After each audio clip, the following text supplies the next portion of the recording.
ఎప్పటి నుంచి మీరు పెసరట్టు ఉప్మా టేస్ట్ చేస్తున్నారు? ఇది ఈయన ద్వారా వీళ్ళ కుమారుల ద్వారా కదా, వాళ్ళ నాన్నగారు నడింపల్లి కృష్ణరాజు గారి ద్వారా వచ్చిందండి. వాళ్ళు ఆయన చాలా మంచి మనిషి అండి. ఎవరైనా లేకపోతే వచ్చి కాగేసి టిఫిన్ తినరా లేదా భోజనం చేయరా అని పెట్టేవారండి.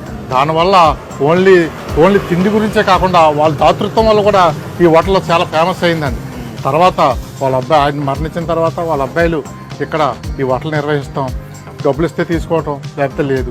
అటువంటి మంచితనం వల్ల రుచే కాదు మంచితనం వల్ల కూడా ఈ హోటల్కి ఈ పేరు వచ్చిందనమాట. ఇంకా రుచులు అంటారా, రుచుల గురించి వాళ్ళు తండ్రి గారు నిర్వహించిన హోటల్ అప్పటి నుంచి ఈ చుట్టుపక్కల గ్రామాలు 10 గ్రామాలు ఇక్కడికి వచ్చి టిఫిన్ చేస్తాయి కానీ నిద్ర పట్టదండి.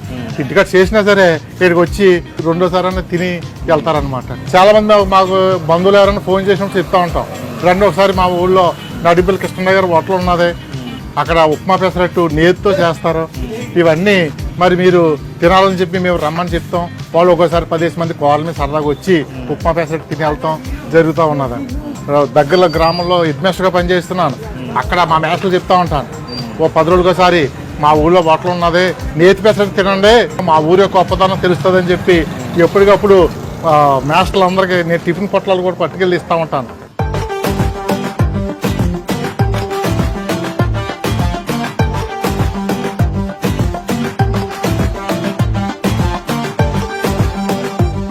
ఈ పెసరట్టు ఉప్మా జీడిపప్పుతో శుభ్రం నీట్గా తయారు చేస్తాం.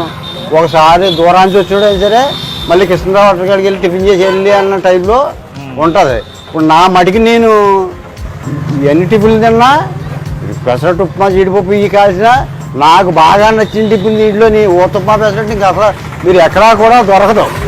ఊతప్పా పెసరట్టు ఈ టైపు ఎక్కడా కనపడదు మీకు. అలా మన ఇంటికాడ కాల్చుకున్నా దాని రుచి అలా కనపడవు.